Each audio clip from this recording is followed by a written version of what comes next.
Hello, everyone. Welcome. We're going to get started in just 1 minute. Hola todos y todas, bienvenidos y bienvenidas. Vamos a comenzar en algunas segundos. Gracias.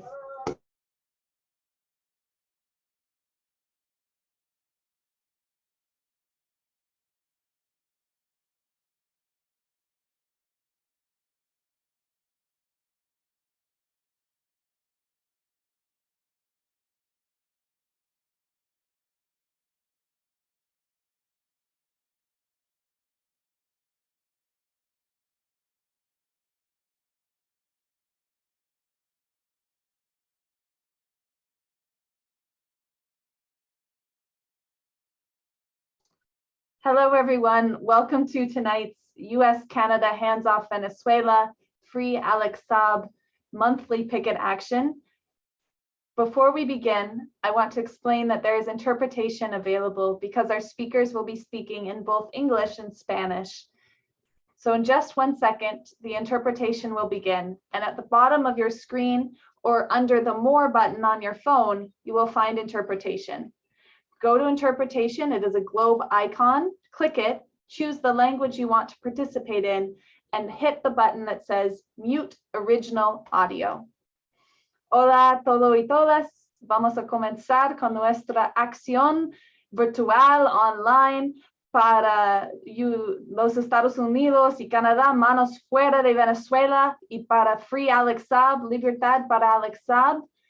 Vamos a tener un sistema de traducción esta noche como parte de Zoom. Si necesitas traducción, hay un icono, un botón en su computadora o teléfono como un mundo, un globo, y puede decidir si quiere participar en inglés o español. Si puede ir a este botón en algunos minutos, también hay una opción para silenciar el audio original y esta opción es muy bien a usar. Si necesitas ayuda con este sistema, por favor, escribe algo en el chat. If you need help with the interpretation, write something in the chat. We'll be turning on the interpretation system now.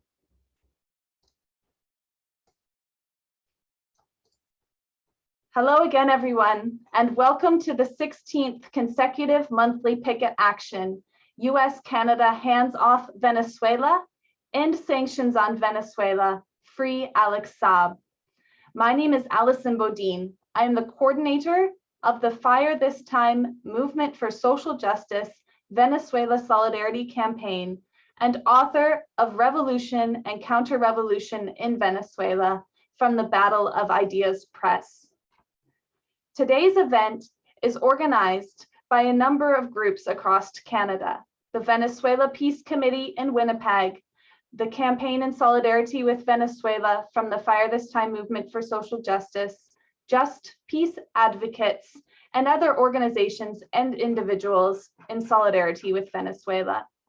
Today is the 16th time that we have gathered in order to unite our voices, demanding an end to cruel US sanctions on Venezuela and freedom for Venezuelan diplomat Alex Saab, who is held in US jails.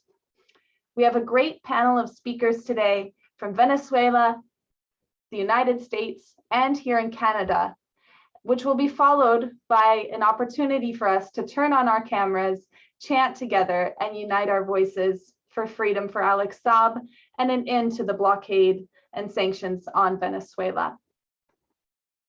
Today's action is taking place just 1 week since the US government hosted the so-called Summit of the Americas in Los Angeles, California from June 6th to 10th. With this so-called summit, the Biden administration attempted to isolate countries by excluding Venezuela, Cuba, and Nicaragua from the summit. As a result, several heads of state from Latin America and the Caribbean boycotted the summit, and many of those who did attend took to the podium to denounce the exclusion and to call for an end to the United States' cruel policies of sanctions and blockade.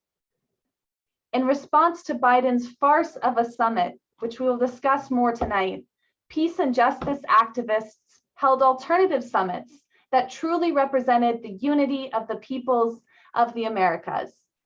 The People's Summit for Democracy held in Los Angeles, California, and the Workers' Summit of the Americas in Tijuana, Mexico. Both of these summits called for an end to US sanctions and attacks against Venezuela and for the immediate release of Alex Saab. I'm looking forward to tonight's panel to discuss these alternative summits, the importance of Venezuela's fight back against US sanctions and attacks, and building solidarity between the peoples of Venezuela and the peoples of the United States and Canada, as well as building our campaign to demand freedom for Alex Saab. This event is being broadcast from where I am, here in Vancouver, BC, Canada, the traditional and unceded territories of the Tsleil-Waututh, Musqueam, and Squamish Coast Salish nations. I encourage people to reflect on where they're speaking from today, stolen Indigenous land, and the responsibility that we all have to incorporate into our work for social justice. Thank you again, everyone, for joining. We'll post the link for the Facebook where we're live streaming in the chat, and I really appreciate all the incredible messages of solidarity we're getting so far. For our panel today, our first speaker is ROIGAR LOPEZ, a representative of the Free Alex Saab Movement in Venezuela, who focuses on building the digital communications of the campaign for freedom for Alex Saab. He is joining us direct from Venezuela. The floor is yours. Saludos. Buenas noches a todos. Greetings, good evening, everyone. Thank you very much, Alison, for your introduction. Thank you for organizing each 16th of the month these types of online events, which serve to denounce the kidnapping of diplomat Alex Saab. Greetings to all panelists, to everyone who's watching us right now from the Free Alex Saab movement, our leader, Camila Fabri Saab, who is sending greetings, a very warm hug to everyone. We have been working very hard. This week has been the anniversary of the 2 years since the kidnapping of our diplomat, and we have been working tirelessly with many activity both in Venezuela and outside Venezuela. Alison was already mentioning the alternative summits where Free Alex Saab was present. I wanted to thank the movement Hands of Venezuela, US, Canada. Thanks for us this time. Thank CODEPINK for always giving us a hand in this important battle over the freedom of Alex. I wanted to briefly overview and update all the colleagues, comrades here on the case, how the case is going and what has been done during the last few days. On June the 9th, Comrade Camila was invited to a special commission by the National Assembly of Venezuela, a special commission that is investigating the confessions of the book called A Sacred Oath by Mark Esper. Mark Esper was the chief of the Pentagon during Donald Trump's administration, and he was the lead of the Department of Defense. Hay un paralelismo entre lo que ustedes podrán ver ahora prontamente. We'll be able to see very soon when we start distributing the book of Alex Saab's letters, which has already been launched in English. It will be distributed in the United States and in Canada. We will send you some copies, so you will see the similarities between what Alex was saying and what Mark described from Cabo Verde. Things like the presence of North American agents during the questionings, during the torture acts, as well as the presence of military officials from the United States during his kidnapping.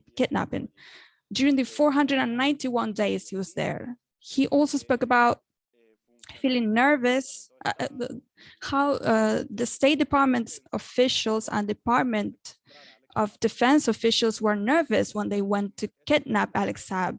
And Mark also admits this, that they knew already that Alex Saab was a diplomat, a very important agent for the supply of food, fuel, and medicine for Venezuela, and that his detention in Cabo Verde and his later trip to the United States was very important to understand how Venezuela could resist. Because of course they were involved in Venezuela's, in bringing down Venezuela and other things. So the National Assembly is investigating this, and there is a parallelism between this book and the other books by Alex. That was June the 9th. On June the 10th, there was the hearing in Miami, Florida. Our diplomat, Alex Saab, attended the hearing before Judge Scola. I want to say that the Department of Justice, the DOJ, was not presented, did not appear before the court. They just appeared via Zoom. They alleged that they had missed their flight, but there was a date scheduled for the 29th and 30th of August, the hearing to review Alex Saab's diplomat immunity. And we are very much convinced that Alex Saab is a duly credited diplomat by the Republic of Venezuela, and that he has all his credentials as a diplomat. And on August the 29th and the 30th, what we would want is that the United States admits its mistake of kidnapping a diplomat, and so that they free him. That will be in August. So Alison already mentioned the summit in Tijuana and also in Los Angeles. I will not speak about this because she already mentioned this, but there was some tasks as regards the celebration or the commemoration of the 2 years since the kidnapping. Also, there was a meeting between our comrade Camila Fabri and women at the assembly, and she presented a complaint of the persecution of different governments, such as Italy's government, which are prosecuting Camila Fabri for being the wife of Alex Saab. So this is what we wanted to denounce here at this webinar. So the parliament members committed themselves to work and to do everything they can to help Camila and her family to exit this serious situation due to the persecution carried out by the United States and Italy. Today, it marks the 8-month commemoration since the kidnapping and the hearing, and we, thanks to the Vice Minister Carlos Ron, we were able to organize a diplomat event at the Foreign Ministry, where we spoke about international conventions that protect diplomatic immunity of diplomats, of course. And there was the participation of Camila was there. It was broadcasted online, and we will see the videos tomorrow. Also today, as every 16th of the month, there was the committees of Free Alex Saab in Benin, Africa, Argentina, Chile, Brazil, in our continent, Latin America, and also in Italy and Greece. So we have this Free Alex Saab committees, and we hope that each 16th of the month, new countries can join this. So we really thank all the comments from this countries that have joined the cause for the freedom of Alex Saab. So before concluding my intervention today, I wanted to mention very briefly on what is happening in Argentina. There is a temporary retention of a plane of our company. As you know, Venezuela is the most blockade country by the DOJ. We cannot buy pieces for our planes. We usually were able to purchase them in Brazil, in Europe, but now there is a blockade. So Venezuela bought some planes for Iran, and the Argentinian government, under the pressure of the United States government, is retaining one plane and one Venezuelan and Iranian tripulation. And there is a show calling them terrorists, which is completely false. None of the members of the tripulation is being looked after for terrorism. They just ceded to the pressures, and we hope that this plane that is completely correct can leave Argentina and continue its journey, its common journey. Also, I want to denounce ABC's Noticias, which is a website that was born during the campaign to free Alex Saab. It is headquartered in Miami, Florida, which is focused on sending fake news on Alex Saab, linking Alex Saab, with many things as drug trafficking or military officials or murderers, and it's precisely devoted to creating news and retweeting, reposting things with Venezuelan journalists. So this is a fake news blog. So in order to conclude today, I very much encourage you to read the book of the letters of Alex Saab, and that you can compare the complaints, the denouncements by Mark Espert in his 8 pages in his book, and that you can see that everything that was denounced by Alex Saab is being confirmed by Mark Espert in his book. So from Venezuela and the sanctions to Venezuela, we continue demanding this for the sovereign peoples. No more prosecutions against officials, against our revolutionary leadership, their families, and free Alex Saab. Thank you. Gracias, Roy. Free Alex Saab. It's great to have you here today, even as it begins to get dark in Caracas, Venezuela. For us on the West Coast, it is still 4 p.m., so it is much earlier. Especially important, I think, because of the way that you're describing the campaign there is to delegitimize Alex Saab. We have to work harder from here in North America in order to convince people and show people that Alex Saab is a diplomat who is working to alleviate the terrible impacts of US cruel sanctions on Venezuela, to help Venezuelans get food and medicines and gas, and that the real crime is the sanctions themselves. So thank you, and we look forward to building the Free Alex Saab movement together. From here in Canada, if you look in the chat, there are messages also from Quebec and other parts of Canada in support. Gracias. Thank you very much. Next, we have a speaker who is also here in Vancouver, Venezuelan-Canadian activist, NINO PAGLICCIA.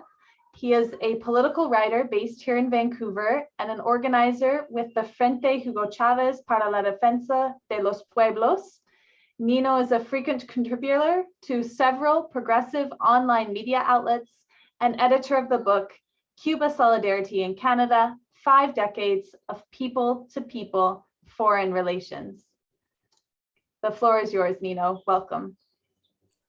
Thank you. Thanks, Allison. And thank you for organizing this recurrent Picket online, which is quite useful to keep us on track. I have to say it's an honor for me to be here virtually together with such a great activists whom I respect and follow. Quiero darle un saludo especial a mi embajador de Venezuela en Canadá, Luis Acuña. Extrañamos su presencia, embajador. También mi saludo y abrazo bolivariano a todos mis compatriotas en Venezuela. Les digo que Venezuela no está sola. Les pido disculpas por hacer mi presentación en inglés, pero es importante que los anglófonos oigan lo que los venezolanos en este país pensamos. Okay, so to start, I want to say a few words about the geopolitical context where current events are taking place. I think it's always useful to and important to see what the big picture is like, where these events like the kidnapping of Alex Saab, the blockade of Venezuela, where the exclusion of countries from the so-called Summit of the Americas, all of this is taking place within a context. So today, in general, we have roughly two major blocks of countries playing out on the geopolitical stage. We have the Anglo-Saxon group, that's US, Canada, EU, highly represented by Germany, UK, and few of their Anglophile puppet regimes. The main instigator in this group, of course, is the United States, whose political goal is to retain the hegemony that has accumulated during the last century by forcing a world order that puts itself at the center of a unipolar and uni-ideological world. This was clearly evident, in fact, at the badly called Summit of the Americas. The US empire uses color revolutions, interventions, and every tool of hybrid warfare in order to gain access and control of natural resources, oil, precious minerals, rare minerals, etc. The US co-opts governments by all sorts of means, mainly by using its warmongering military power, but more importantly, by flaunting its dollar-mongering financial power. Both of those powers today are decreasing as they confront Russia and China. We have to read this as the beginning of the end of the US dominance. Now, a second group roughly includes basically the rest of the world, which by and large includes progressives, leftists of various tendencies, and anti-imperialists. They reject a US-centered world. In this group, we have economic powerhouses like Russia and China. They believe in a multipolar and pluripolar world, a world that guarantees their independence with respect and sovereignty that was gained with great sacrifice, like in the case of Venezuela. The ultimate political glue that brings together these countries is the struggle against US hegemony and imperialism. This is also a view that is gaining much prevalence in Latin America. The decaying US empire is waging a global war on multipolarity and attempts to impose its hegemony, not only with the 900 or so military bases around the world, but also by imposing its so-called sanctions on almost 40 countries.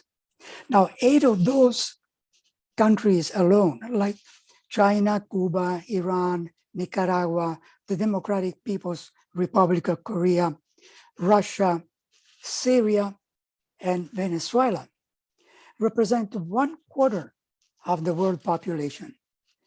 These are people directly impacted by US illegal coercive measures.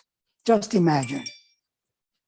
Now, the senile government of the United States is taking on at the same time Russia in Ukraine and Syria, China very soon in Taiwan, they are working on it now, and in our region, Cuba, Venezuela, and Nicaragua, that the US undemocratically is trying to wipe out of the region for not being democratic. Now, this is insanity in my book. The US has missed the news that Monroe is dead. The US has not learned a lesson, has not learned anything from Vietnam, Afghanistan, Cuba, Venezuela, Bolivia, Nicaragua, and others. It persists on a failed foreign policy in our region under the management of the Ministerio de las Colonias, Ministry of Colonies, as even Nayib Bukele of El Salvador called the Organization of American States, using a phrase that was coined by Fidel Castro nonetheless. Bukele is no revolutionary, and yet he chose not to attend Biden's meeting in Los Angeles. Bukele stated that the OAS has no reason to exist anymore. Now, we can't argue with that. In fact, next to Biden, Luis Almagro is the other big loser at the summit meeting in Los Angeles. President of Argentina, Alberto Fernandez, attended the meeting on behalf of CELAC, speaking as the pro tempore president of the organization. He was very direct, saying that the OAS was used as a police force that facilitated a coup in Bolivia. He also addressed Biden directly, saying that it is time to change US foreign policy. Well, wishful thinking, but we totally agree with him. Now, I want to refer also to the role of Canada. I will not repeat the role of the Canadian government under Prime Minister Justin Trudeau and his dangerous sidekick, Chrystia Freeland, against Venezuela with coercive measures, the now defunct Lima Group, not recognizing the legitimate government of Nicolas Maduro, and my very personal protest preventing me to vote as a Venezuelan in the May 2018 elections. I will just say that the government of Canada, as the junior imperial partner in the Americas, has ostracized Venezuela in all possible ways. Today, Canada's foreign policy is fully aligned with the US foreign policy. The speech by Trudeau that gave at the Biden's meeting is one of the most pathetic speeches any leader could give. Let me give you some examples. He mentioned threats to democracy at the rules-based and the rules-based order. I think he meant to say imperial-based order, which is against democracy. He also said, as the region's premier multilateral forum, the OAS is uniquely qualified to promote our values and facilitate cooperation. How so? By promoting coups like in Bolivia in 2019, by ostracizing Venezuela. And then he also said, will always be here to work with other governments to promote the human rights of women, girls, gender diverse people. Yes, Mr. Trudeau, how do you exactly do that? By selling weapons to Saudi Arabia? But in the context of the summit, this statement takes the prize. He said, I quote him, "When more diverse voices are heard, everyone benefits." I will not display my favorite icon, emoticon, actually, to comment on this. In a recent article in the Canada Files, Arnold August wrote, and I quote him, "Trudeau's imperialist policy toward Latin America has gone even further down the road of hitching itself to US imperialist ambitions by not exhibiting any opposition to Biden's exclusionary meeting in Los Angeles," end quote. Now, in reference to Alex Saab, and thanks to Roy for giving us a great update on the case, in reference to our diplomat, who has been kidnapped now for more than 2 years, I will say that this webinar shows the kind of solidarity that is going on for his liberation.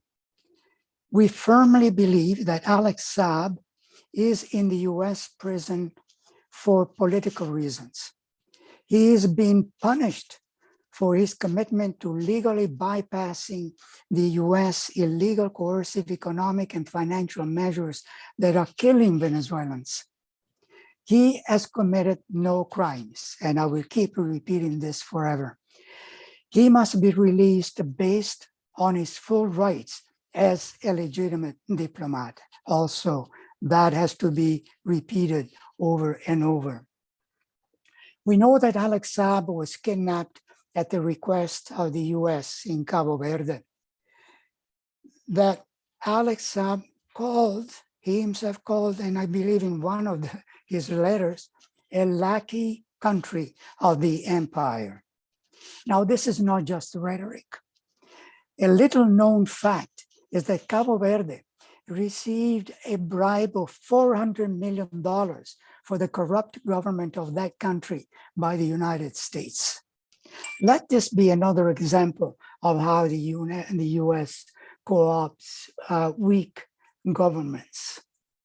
Now, in concluding, I think that given the context I highlighted here, involving an example and an empire that is at its lowest point in history, given the two very successful People's Summit meetings that took place in Tijuana and in Los Angeles, and given a strong Bolivarian revolution that shines its light for the Patria Grande and the world, we must maintain our fighting spirits up and our unity for the sake of our anti-imperialist struggle and build solidarity for a strong working class movement.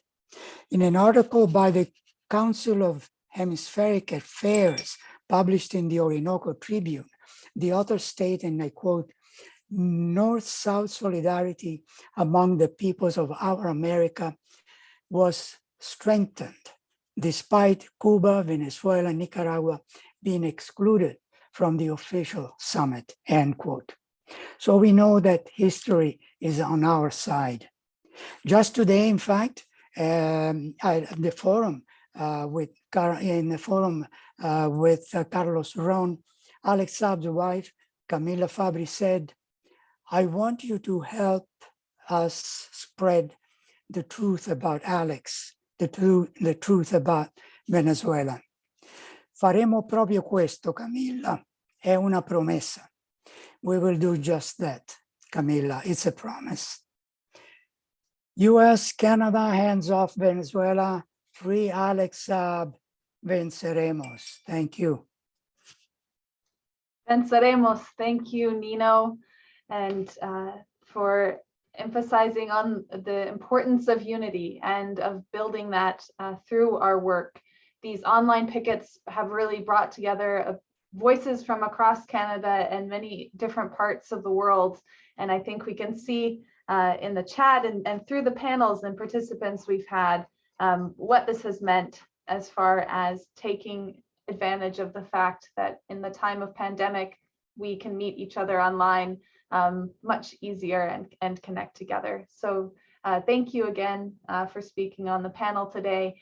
I think I know which article you were referring to from COHA, from the Council on Hemispheric Affairs, about the summits. I think it's a really excellent article, and we'll share the link in the chat as well. Venezuela's leadership in the fight against the United States is very important at this moment, and one of the reasons why poor, working, and oppressed people from across Canada and the United States need to stand with Venezuela against sanctions, against threats in the world that we live in today. So next, we have Teri MATTSON, who I am fortunate enough to have just seen. We were actually together in Tijuana at the Workers' Summit of the Americas. So we caught up for just a few short hours, really, in the end. It was a busy time, but it was really excellent to see Teri again. And Teri is the CODEPINK Latin America coordinator, one of them, and host of CODEPINK's YouTube, Spotify, all platforms program called WTF is Going On in Latin America and the Caribbean. She has organized multiple successful delegations to Venezuela since 2013, other countries too, and is a leading organizer against US sanctions, threats, and intervention against Venezuela. It's really a pleasure to have you here today, Teri. The floor is yours. Thank you, Allison. Thank you so much for the invitation. It's always great to work with you. And I too was so happy to see you in Tijuana. And I will reiterate Nino's words, just wonderful to be on this panel of such wonderful activists. I'm honored to, share the work with you. And Senora Cunha, always an honor to be among you and your people of Venezuela, which I consider my second home, as you probably know. I love you and your people, and am so it's so inspiring to see everything that all of you have survived, and you still remain so generous and hospitable and muy amable in how you present yourselves to the world. So always an honor to be included in Venezuela events with you and your people. So I have to say, in all honesty, I have a ton of questions for you, Nino. There are so many things, points that you brought up, and maybe I can weave some of my questions into to what I'm going to talk about. I did attend both counter summits, the People's Summit for Democracy in Los Angeles, and then was able to drive to Tijuana and participate in the alternate summit there as well. So maybe what I'll do is just start with a real formal background of the 9th Summit of the Americas, as we say, Biden's Summit of the Americas, just real quick. And that can maybe allow the audience to see why these alternative summits were so necessary. So just briefly, I'll say, the White House announced in January of 2022 that the city of Los Angeles would serve as host of the 9th Summit of the Americas on June 6 through 10. As host, the United States, now this language is really important, and it really leads into the colonial theme that you were talking about, As host, the United States selects the site of the summit and its attendees. And that really came into, view very strongly this past year. The United States did not invite Cuba, Venezuela, or Nicaragua to the summit, as those three countries are accused by the United States of having undemocratically elected leaders.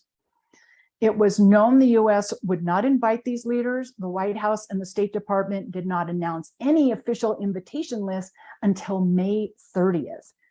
So this was all very controversial as it was unfolding. And one of the reasons that it became controversial as it unfolded was on May 10, the president of Mexico, Andrés Manuel López Obrador, announced that he would not be attending the Summit of the Americas, even if he was invited, and that he would send, if invited, he would send his foreign minister.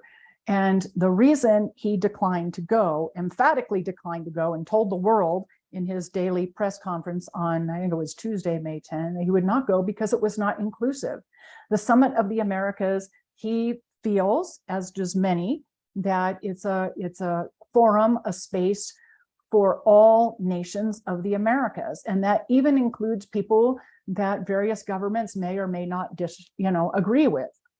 So he was the first, and then in following him was the new president of Honduras, Xiomara Castro, the president of Bolivia, Luis Arce, the president of El Salvador, as Nino mentioned, Nayib Bukele, the prime minister of St. Vincent and Grenadines, the president of Guatemala did not accept his invitation, or I'm not sure that he was even, I think he was invited and declined for different reasons than the president of Mexico, but nevertheless did not come.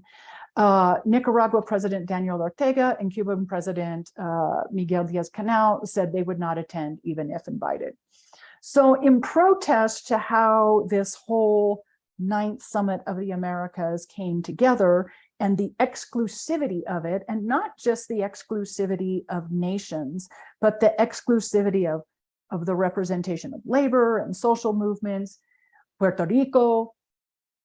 So in response to that exclusivity, counter summits were organized, and 2 of those summits were, one was held in Los Angeles and one was, the one in LA was June 8, 9, 10, and then the Worker Summit of the Americas was held in Tijuana 10, 11, 12 of June. So I was fortunate enough, quite frankly, by default, to attend both. I originally was supposed to be in Colombia, observing the elections there, and then was going to stay for second round elections if needed. So my plan, my travel plans did not allow for me to be in California and perhaps return to Mexico and attend the summit in Tijuana. I was not allowed to enter Colombia as an invited international observer. I was sent back to the United States. I was traveling on a US passport, and so the Colombian immigration instructions were to deny me entry and send me back to my state of passport, my residency and nationality.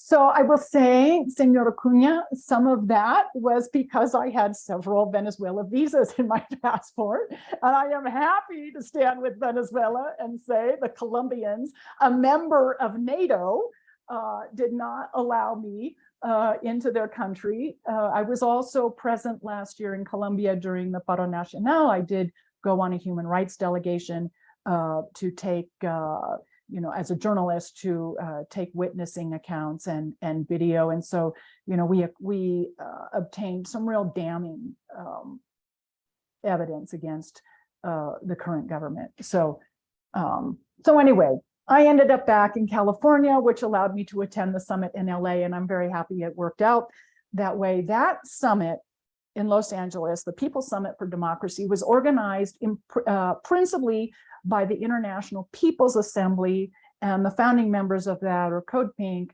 the People's Forum in New York City, and the Party for Socialism and Liberation, PSL, Answer Coalition, as some of you are more familiar, and many, many other organizations played a part in organizing that summit.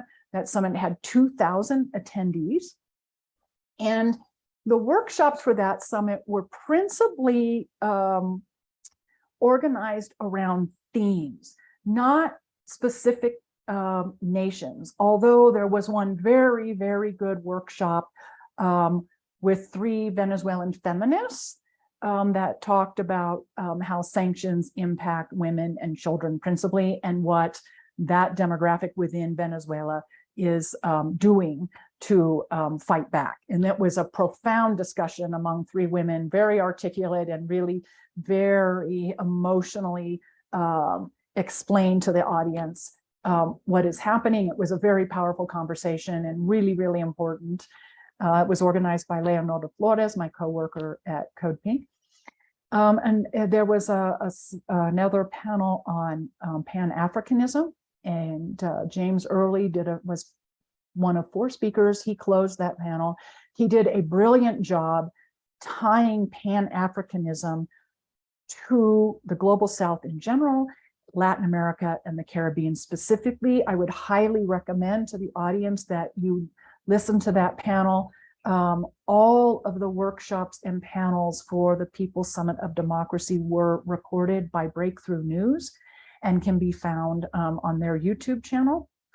The other major theme that played out was sovereignty, the fight for the preservation of national sovereignty, which also I would argue played out very strongly in all of the presidential elections throughout the Americas, beginning October of 2020 and rolling all the way through December of 2021. The big theme that people voted for governments that were interested, fighting to preserve national sovereignty, natural resource sovereignty, and governments that were interested in building an economy that would benefit the majority of their populations. And that is a spectrum of, one step to the left of center to revolutionary left, but there's a spectrum of leftist economies being developed throughout the hemisphere. And so those themes were very prevalent in election results last year, and also were focused on in the People's Summit for Democracy. So there was a very good panel discussion entitled The Struggle for Sovereignty, which I would also recommend watching. And then there were many workshops focused on social movements and social issues, such as women's rights, specific to LA proper, tenants' rights and forming tenant unions as to how to, fight for fair rent and income, keeping rent related to income earnings, and some very good organizing workshops as well. So it was fascinating, and that it was theme-based workshops and panels, and about 2,000 people attended that summit midweek, which was very impressive. And a lot of people came in the evening after school and after work as well. So that summit finished last Friday afternoon with a march from the location of the summit down to where Biden was holding his summit. So I don't know, it was maybe a 2-3 mile march. It was huge and very exciting, some great energy. I would also say a big emphasis on attracting youth to that summit, and a lot of political formation for a new generation of progressive and leftist activists. So that was really inspiring to see. Then I had the opportunity to join a couple of journalists and drive from LA to San Ysidro, just south of San Diego, which is the California-Mexico border. And we were able to, that was on Saturday, we came to Mexico to the Tijuana Worker Summit of the Americas. And that summit was principally organized by anti-imperialist worker class, PACOA, in Venezuela, and also the PSUV had some organizational involvement, as did Partido Morena here in Mexico, and many workers' unions throughout Mexico, the Caribbean, and Latin America as a whole. So that focus was very much on uniting and growing and re-engaging labor into progressive and leftist movements, which we have lost in the United States. I can't speak for Canada. Nino, Allison, you probably can. For the United States, we've lost that and are trying to rebuild it. But this summit in Tijuana was very focused on networking those unions and creating a stronger movement within labor throughout the Americas. It was very, very powerful. It was very, I would say, for me personally, I would use the word authentic, because we were talking about, Allison, you're shaking your head. So I think that's authentic, because we were among working people of the Americas, working people that are strongly uniting to uplift their work and their concerns. And of course, a lot of their concerns aren't just labor, you know, that involves economics as well as sovereignty, as well as climate change, and a whole, you know, range of issues that affects workers, and climate change specifically agricultural workers. So that was a very really compelling. I really enjoyed it, and I loved that the entire summit was principally Spanish first, because of who it attracted and because of where we were located. I thought that was important. The final action at the Workers' Summit was Saturday morning, and it was an action at the wall in San Isidro, right there on the ocean, where I don't know how many of you have seen the wall between California and Mexico, but it was right down into the ocean. It's really, you know, pretty horrifying. It's painted beautifully out of hope. But we had there was an organized action there, lots of political banners, free Alex Saab speech, which Allison gave, a wonderful speech from Fausto Torres of Friends of the ATC out of Managua, Nicaragua, talk from Venezuela, Cuba, a lot of solidarity for Cuba, Nicaragua, and Venezuela. And specifically because those countries were overtly uninvited to the Summit of the Americas in LA, nor were they allowed visas to come and to LA to participate in the alternate, or the alternate summit. So two really, really important activist-oriented and political formation events, and both in solidarity with everyone in the Americas, not just their governments, everyone in the Americas who was not permitted to attend the summit organized by the White House. So let me just see, there were a couple things that I wrote down that I wanted to share also, and these were prompted by your comments. A big push, as you said, Nino, a big focus on multipolarity, and not just economic multipolarity, but cultural multipolarity as well. And a lot of comments about the OAS. I will say, one of the things for all of us as activists, I think, was really interesting to me and important was how many people understood what countries were not allowed to participate, even though they are American. And yet Spain was invited, the conquistador Spain was invited and considered part of the Americas. The conquistadors of 500 years ago were invited to Biden's summit, but not Cuba, Nicaragua, Venezuela. You know, horrifying, really, when you think about what that implies.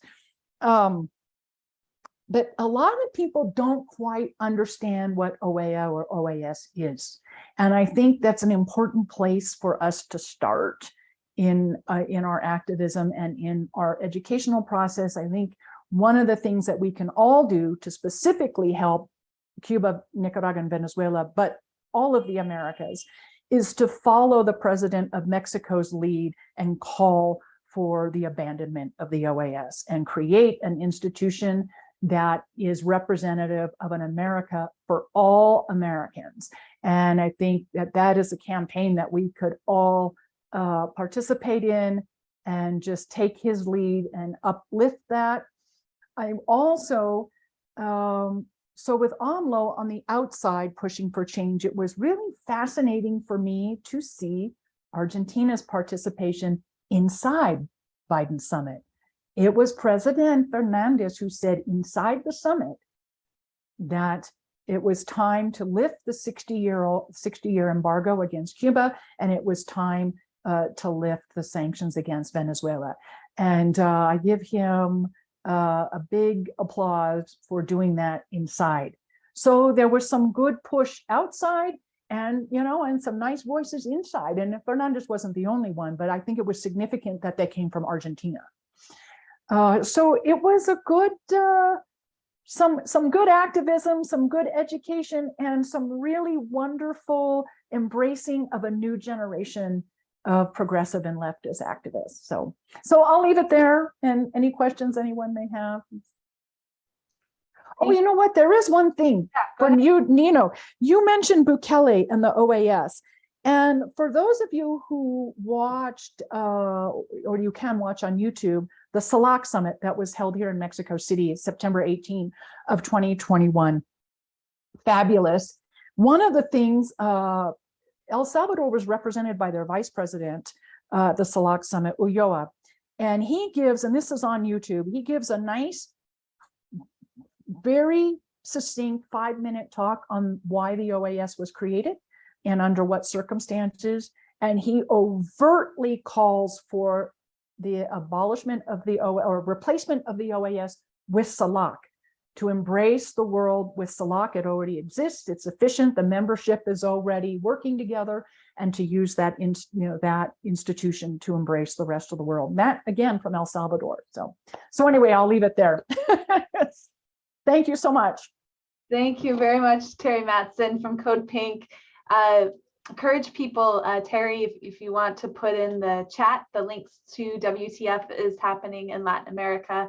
Encourage people to tune in each week and hear more of this analysis and discussion, not only about Venezuela, but other countries throughout Latin America.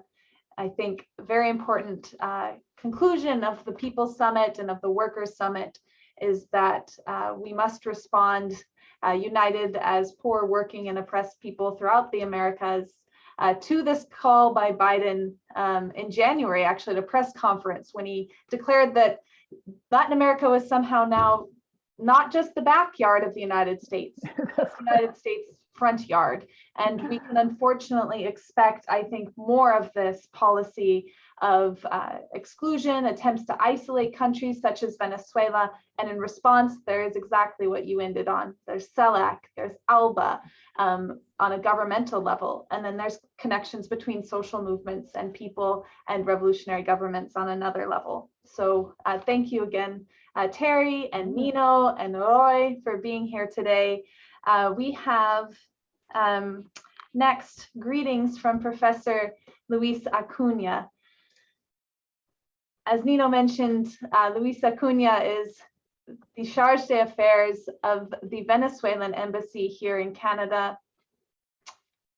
And he is not currently speaking to us from Canada due to a breakdown in diplomatic relations between Canada and Venezuela on Canada's part, due to Canada's hostile policies. But we're honored to have him here with us each month to continue building this relationship. Luis Acuna as Charge d'Affaires and us as people across Canada. Luis was also the former governor of the state of Sucre in Venezuela and really a lifelong fighter for social justice in Venezuela. So very much honored to have you here. Professor Luis Acuna, if it all fits into your remarks, people would appreciate some comments, if you have any, about the US's announcement that they might alleviate some sanctions against Venezuela and the recent meeting between officials from the Biden administration with officials in Venezuela to discuss the subject of oil, which I know is an expertise of yours. But either way, it's really an honor to have you here today. Professor Luis Acuna. Hello, Alison. Do you hear me? Yes, loud and clear. Okay. Well, again, one more month of your work for Venezuela. In behalf of the people of Venezuela, we want to thank you. We want to thank the organization of this webinar. We want to thank for this time and all the sponsors of this meeting that you have been organizing month by month. I think it's the 16th monthly webinar about Venezuela and mainly about Free Alex Saab. I want to start telling you that the position of Canada regarding with Venezuela keeps the same that has been during these last 3 years. During this summit in Los Angeles, the foreign minister Joly, he said that the position of Canada is that they recognize Juan Guaido as the president of Venezuela. If she said that, there is nothing else to look for. For example, we are working at the embassy, doing all we can for the Venezuelan, but mainly the main things that we need to do for Venezuelan, we cannot do because we need the signature of a diplomat in Canada, and we don't have any diplomat in Canada. All the time that Canada keeps saying that, and and recognizing a president that is not Nicolás Maduro, we won't be able to do many things for Venezuelans, and Venezuelans are suffering for this fact. One funny thing is that the ambassador that Canada recognizes to Juan Guaido do recognize our embassy. He went there to ask for a passport. So we don't understand that, but that things happens. And we don't know when that is going to change because we hope that at some moment that change. For example, you ask or you say that the US seems to have some consideration regarding the sanctions, and it's not so. It's not so. The only thing that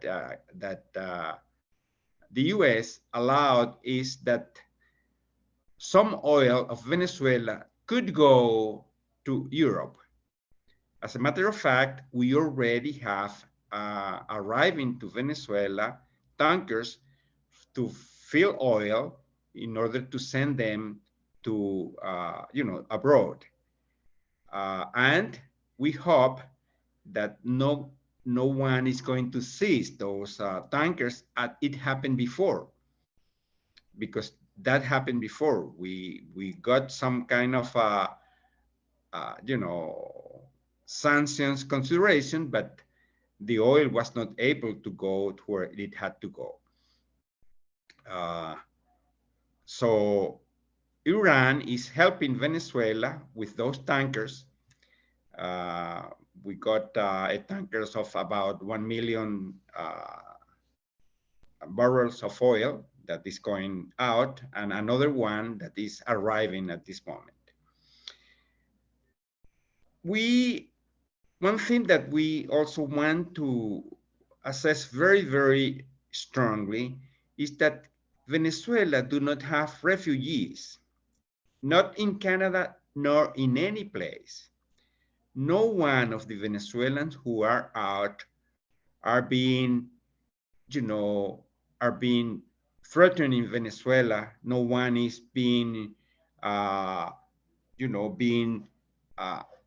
pushed by the police, or well, nobody wants to kill them. So we don't have refugees. All the Venezuelans who went out because they were looking for some way to evade these sanctions. The sanctions were able to close all the industry in Venezuela, almost all the industry. The sanctions were able to push down all the commerce in Venezuela. We have so many people working in the industry and working in commerce that they have to do something. Well, they went out to look for a way to help their families, but they did not go out because people here, we were prosecuting them, and many of them are coming back because things are getting a little bit better in Venezuela at this moment, as they were in 1918, 1919, 1920.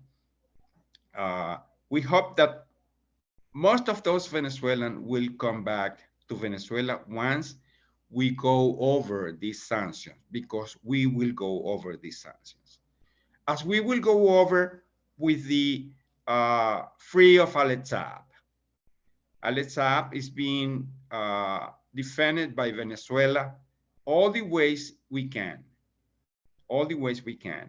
And Alex Saab is being helped by many organizations, many social organizations in Venezuela that every day look for all the information and bring the information to the people in Venezuela. And here, all of us are,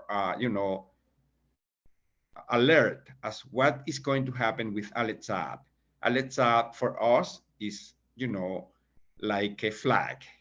He represents for us the way to go over the sanctions, even with sanctions working on Venezuela. He was able to do it. We have to defend him, and we will defend him all the ways we can. So thanks very much, Alison, for this webinar that you organize every month for Hands Off Venezuela. Hands Off Venezuela. We need that the empire leave us alone. I mean, they keep, pushing so hard on Venezuela, and we need that the empire free Alex Saab. Our lawyers are working on that, and we hope that things will happen as we think they should happen. He should be a free man because he only did good things for Venezuela. He's not what the U.S. wants to, wants to put him in jail because what they think he's, I don't know, I don't want to say any more about, but he should be free. So thanks very much, Alison. We will keep going. We will keep working in the embassy. The embassy is open in Ottawa. Every day we receive 40, 50 people doing passports, and we have to do that. But we are not able to do for the Venezuelan most of the consular actions they need. If a child is a Venezuelan child is born in Canada, we cannot have for him a note for una partida de nacimiento, for example. If somebody dies there, we cannot do anything to be able to bring the ashes to Venezuela, for example. Many things we cannot do, and we hope that Canada considers that position. So thanks very much again, Alison. Thanks very much to for this time. Thanks very much to Roy, Nino, and Teri for their intervention in this webinar in favor of Venezuela. Thanks very much. Thank you to Professor Luis Acuña for that perspective and your greetings and your continued hard work in Venezuela under more difficult conditions, acting as a charge d'affaires without being in the country of which you are serving. Really wanted to emphasize definitely the importance of people in North America organizing for freedom of Alex Saab. As you said, Venezuelan lawyers, the legal team, social organizations in Venezuela, the people of Venezuela are well organized for his freedom, are demanding his freedom. But what is required is that people in the United States also, in the belly of the beast, demand freedom for Alex Saab, put pressure on the US government and demand his freedom. So we will commit ourselves to continuing to do that and to building to free Alex Saab here in Canada and the United States. Before we go into our next section, which will include some greetings from people across Canada, from some of the groups represented here, I just wanted to read 3 points from the final declaration of the Workers' Summit in Tijuana, which Teri described very well, brought together people from many different organizations and unions, a lot from Mexico, from Cuba, from Venezuela, from Nicaragua, from the United States, and I was there from Canada, representing the Fire This Time movement for social justice. And we came together with a final declaration at the end of the 3-day conference, which I encourage people to also build and sign on to and continue collaborating on. 3 points I wanted to emphasize. 1, to promote active solidarity with the peoples and sovereign nations, Cuba, Nicaragua, and Venezuela, and the other peoples of the world, quote, sanctioned and attacked by economic blockades and unilateral coercive measures imposed by the US and its allies. 2, to hold an annual meeting in Tijuana, Mexico, with the workers and social movements of the Americas to express solidarity with the peoples of Venezuela, Cuba, and Nicaragua, and their revolutions, to repudiate unilateral coercive measures against sovereign governments. 3, to demand the immediate release of Alex Saab. He is a Venezuelan diplomat kidnapped by the US and illegally detained in its territory since October 16th, 2021. Saab's arrest is an action that attacks diplomatic immunity, a right guaranteed by international law to any diplomatic official in exercise of his duties. So those are 3 of the commitments coming out of the Workers' Summit of the Americas in Tijuana. I'm going to post the declaration in the chat now for everyone to see, and encourage you to share and sign on to this declaration as well, and join with all the organizations and individuals that are continuing to build for the next Workers' Summit to take place hopefully next year. So now we're going to have time for some greetings from groups across Canada. I'm going to promote a few folks to panelists, so you'll get a notification saying that you are invited to speak, and we'll, if you accept that, we will go ahead and have a few greetings before we join together for our group picture. So the first person I want to invite to speak is Ken, because Ken is the lucky one who turned on his camera. So he goes first. Ken Stone is here from the Hamilton Coalition to Stop the War, which is in Ontario. Thank you, Allison. I'd like to congratulate the organizers of this 16th virtual monthly picket in support of the people of Venezuela, and specifically to free Alex Saab. The Hamilton Coalition to Stop the War in Hamilton, Ontario, Canada, has been involved for years, along with the groups that organized this event tonight, in opposing Canada's failed regime change operation in Venezuela, and in opposing Canada's hypocritical and servile foreign policy, which exactly mirrors US imperial foreign policy. I'd like to say that there's a growing number of Canadians who are embarrassed by this situation, by Canada's apparent lack of sovereignty, Canada's servile foreign policy. And we want to see Canada develop an independent foreign policy, the first step of which would be for Canada to get out of NATO, for Canada to get out of NORAD, for Canada to get out of the OAS. We would like Canada to change course and establish friendly relations with the legitimate Maduro government in Caracas. We'd like to see Canada drop all of its coercive, unilateral economic measures against Venezuela, which are causing such suffering among the Venezuelan people. And we'd like to see Canada change course and use its diplomatic offices to help the campaign to free Alex Saab from his cruel and illegal incarceration by the USA. So in conclusion, I'd like to say hands off Venezuela and free Alex Saab. Muchas gracias.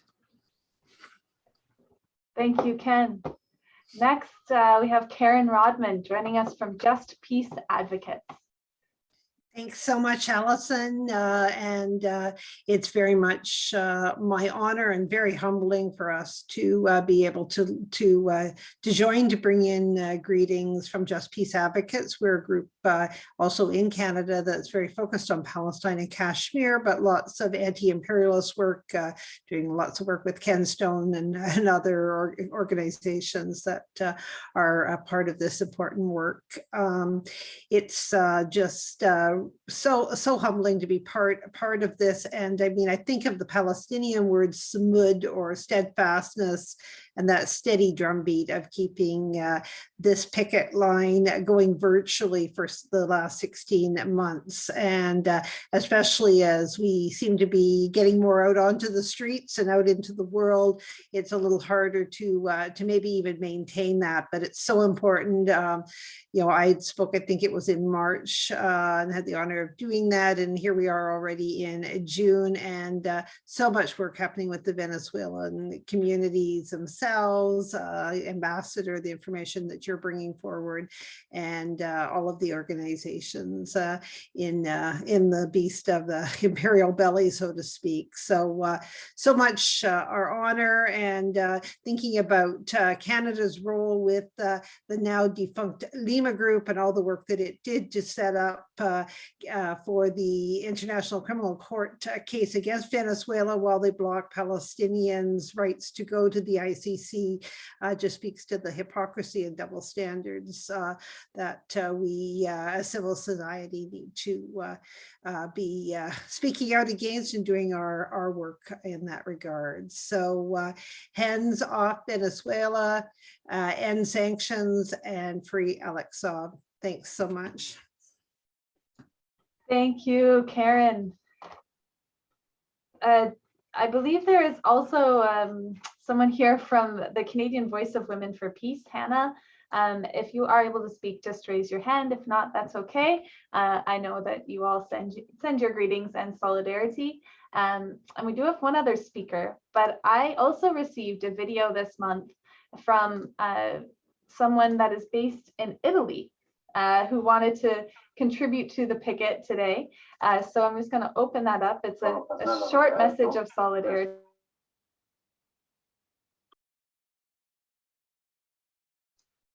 Give me 1 second here. And it was great to see someone from the other side of the world want to come and join in with these monthly picket actions. And I think the video is just queuing up.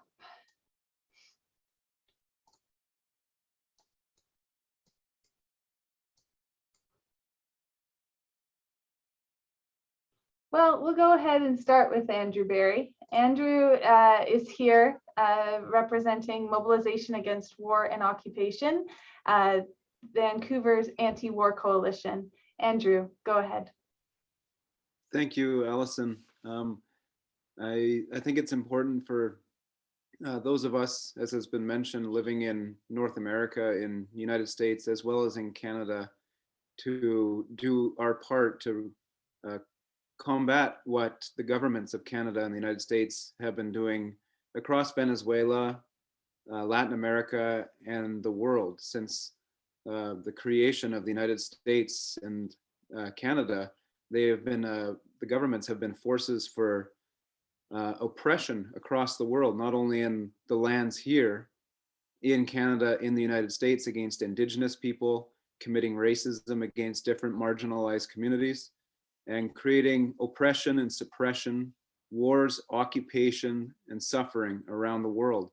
And when we look at the case of Alex Saab and the case of the blockade on the people of Venezuela, we need to really look at the history of what's happened there and the history of who's doing this. And we see that as anti-war organizers, we've been protesting against wars and occupations around the world, from, as Karen mentioned, with Palestine, to Iraq, Afghanistan, Korea, Vietnam, Cambodia, Haiti, Yemen, Somalia. The list just goes on and on and on of the wars that have been created by the United States and Canada. And they believe that they can talk about a moral voice, a moral concern about people in Venezuela. But they were the same ones who today are supporting a regime next door to Venezuela in Colombia that is massacring indigenous and environmental activists for decades. The number of social justice activists assassinated in Colombia is skyrocketing every year. The United States, instead of condemning this, as they claim to be a human rights leader in the world, they promote, support this with US military bases throughout Colombia, supporting this brutalization of social justice activists throughout Colombia, while they put in a puppet regime or attempt to put a puppet president in Venezuela in the name of Juan Guaido. People in Venezuela do not accept that. And for us in North America, in Canada, in the United States, I believe as social justice activists, it's our duty to stand in solidarity with the people in Colombia who are under attack from US policy, but the people in Venezuela as well. We look at since 1999, Venezuela has gone on an independent path. Before that, there were attacks and massacres on the people of Venezuela, like in 1989, the Caracazo. These are not isolated events. These are systematic procedures by the United States against countries across the world. And when people in Venezuela went on an independent path in 1999, the United States has done everything in its effort to overthrow and sabotage this process. I think, in my opinion, people in Venezuela, the people, just like people in Cuba, are among some of the bravest in the world. They have put up with such hardship, such suffering from a blockade that is trying to make their lives, their day-to-day lives, so difficult. And people in Venezuela, despite this pressure from the United States, stand up to this. I think it's very admirable. And the United States has tried to overthrow, and they have failed. They have tried different ways of overthrowing and have failed. And they have now degenerated to kidnapping a diplomat, Alex Saab, who courageously tried to bring food to the people of Venezuela who are under this attack, under this blockade. He is an admirable person. He is a political prisoner. And we will continue to hold up his name. We will continue to make a campaign for Alex Saab until he is freed. And we will continue to protest against the immoral blockade imposed by Canada and the United States on the people of Venezuela. Free Alex Saab. Canada and US, hands off Venezuela. Free Alex Saab, hands off Venezuela. Thank you very much, Andrew, for mobilization against war and occupation. I now have the video fully queued up of our co-fighter from Italy. He sent the video on behalf of the Free Alex Saab movement in Italy. His name is Roberto Casella, and the video is in Italian, but I think more or less the words are very similar to both English and Spanish, and it's quite understandable. Sono Casella Roberto del Circolo Rosa Luxemburg di Rifondazione Comunista del Levante Ligure e del Circogrammo dell'Associazione Italia-Cuba di Celle Ligure. Faccio parte del collettivo del Movimento per la Liberazione di Alex Saab, che si è costituito in Italia. Ritengo ingiusto ed arbitrario il processo che ha subito Alex Saab negli Stati Uniti su basi inesistenti ed accuse inesistenti e in violazione della sua immunità diplomatica al risoluto superiore Alex Saab libero.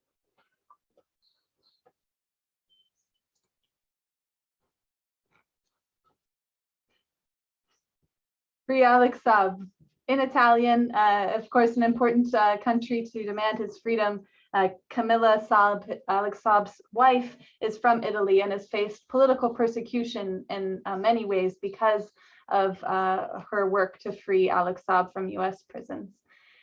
So for our final greeting today, we have Hannah, who's joining here from Canadian Voice of Women for Peace, or was here. Oh dear. Oh yeah, there you are, Hannah. The floor is yours. It's okay. I'd just like to say that Canada is closely and directly linked in its foreign policy to the United States. Virtually, there's very little difference, and as is currently demonstrated by the proxy war by the US and NATO in the Ukraine.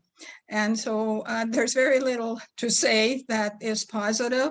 It's, I think, very recently, shamefully, yet again, our Prime Minister welcomes with a red carpet Juan Guaido, as apparently he believes is the president of Venezuela. And I would like to say that over a span of 15 months, there have been protesting, particularly led by Tamara Lawrence, outside of the freelance, currently the second in command, Chrystia Freeland, for decisions that seem to be made, whether it's related to Latin America or the Middle East, pertaining to Palestine and otherwise, at her offices in Toronto. And with our banners, hands off Venezuela, respect Venezuela's sovereignty, and we sent letters for many months to Freeland's office to respect Venezuelan sovereignty. And of course, I may add at the present time that Canada, the Canadian Voice of Women for Peace, our focus is the abolishment of NATO, and for Canada to quit sending its weapons all over the world, including Saudi Arabia, and which is increasing the impact on the war in Yemen. And so Canada, Canadian Voice of Women, loudly proclaims Canada out of NATO, hands and in solidarity to free, excuse me, Alex Saab, and to continue the on the path in solidarity with all peoples of the world who are standing for disarmament and for the end of wars. Thank you.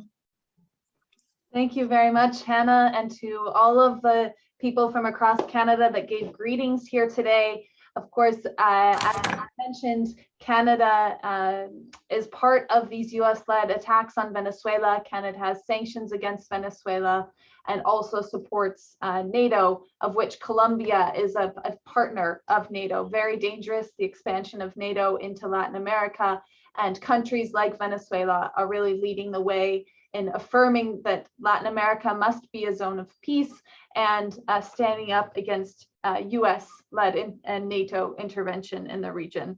So thank you all. We're going to start upgrading folks to become panelists. If you'd like to join today and be able to come together for the group photo, we are going to put up signs, or if you don't have a sign, no worries, just put up a peace sign or raise your fist. We'll also go ahead in 1 second and turn off our interpretation. It has been a very intensive job for our two interpreters. A big thank you to Salome and to Julieta, who are with us here today and have been doing an excellent job enabling this important event to be bilingual. Our next action is going to be on July 14th at 4 p.m. Pacific time here in Vancouver, 7 p.m. Eastern time, or Toronto, Montreal, Caracas time. Encourage people to put that in your calendars and invite others to join. I do look forward to the day when we'll also be having coordinated street actions again out in front of US consulates or offices of government officials here in Canada or the United States demanding an end to sanctions and attacks on Venezuela. And I also encourage people to get involved in the monthly days of action for freedom for Alex Saab. Today's picket fell on the 16th of the month, the 16th of June. And every 16th of the month is a day of action, whether that's a protest or it is a digital action. People are encouraged to promote the case of Alex Saab on the 16th of each month. We're just getting people promoted to panelists.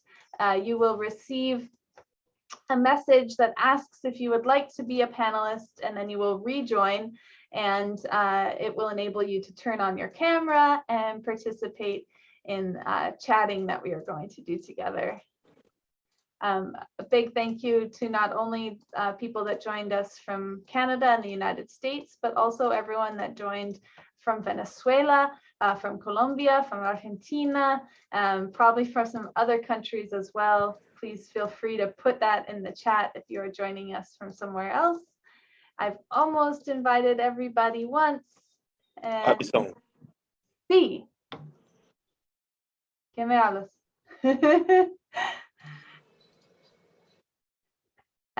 Roy.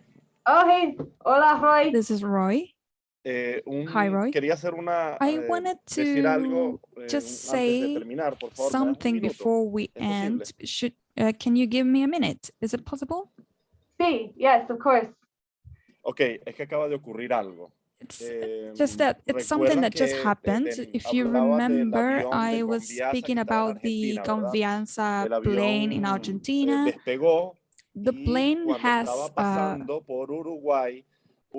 left, and when it was going over Uruguay, the Uruguayan government, the aeronautical officials prohibited their passage through Uruguay. They had to land in Montevideo to get some fuel, so the plane had to go back to Argentina, and it is endangering the crew. So our government has just released a communique rejecting this measure by the Uruguayan government, which is just continuing with the same show, the same story presented by the United States government.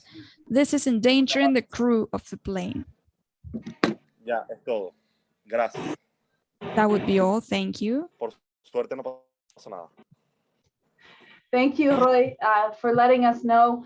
We definitely condemn this action, and if there is any information you can post in the chat, we can share that with folks. I encourage people, though, it will be perhaps a story that we can follow. Roy, it is very difficult to see you. I don't know if you have a light you can turn on, but it would be good to see you. We are just upgrading everybody, and then we will take our picture. I will let you know about 50 people online that have not accepted the invitation to be promoted. It's fine, but we'll see if we can get a few more folks to join in. And I will go ahead and abajo, Mariana, dale abajo aquí, te va a salir y activar video. So Alvarado has just posted a link in the chat about the important that Roy was sharing with us. So please open that link. You can translate it on Google these days. It's quite easy and understandable to learn about what has happened.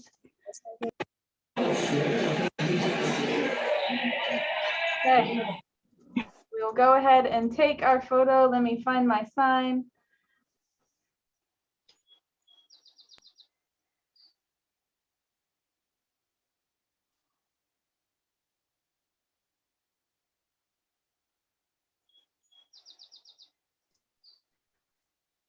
Okay, so now we interpretation has been Muy bien. off. No, I must traducción, servicios, gracias otra vez a Julieta y a Salome. Thank you again to Julieta and Salome. And we'll take our picture together. Free Alex Saab. Free Alex Saab. Free Alex Saab. Free Alex Saab. Hands off Venezuela. Hands off Venezuela. Hands off Venezuela. Thank you all again for joining today. It has been great to see you, to unite our voices across Canada, the United States, Venezuela, and many other countries in Latin America for freedom of Venezuelan diplomat Alex Saab and an end to sanctions on Venezuela. And I look forward to seeing you all next month. Thank you again to all the panelists we had today, Teri, MATTSON, NINO PAGLICCIA, ROIGAR Lopez from Venezuela, to Professor Luis Acuna, and we will see you next month. Free Alex Saab, viva Venezuela. Free Alex Saab. Free Alex Saab. Free Alex Saab. Mhm. Free Alex Saab.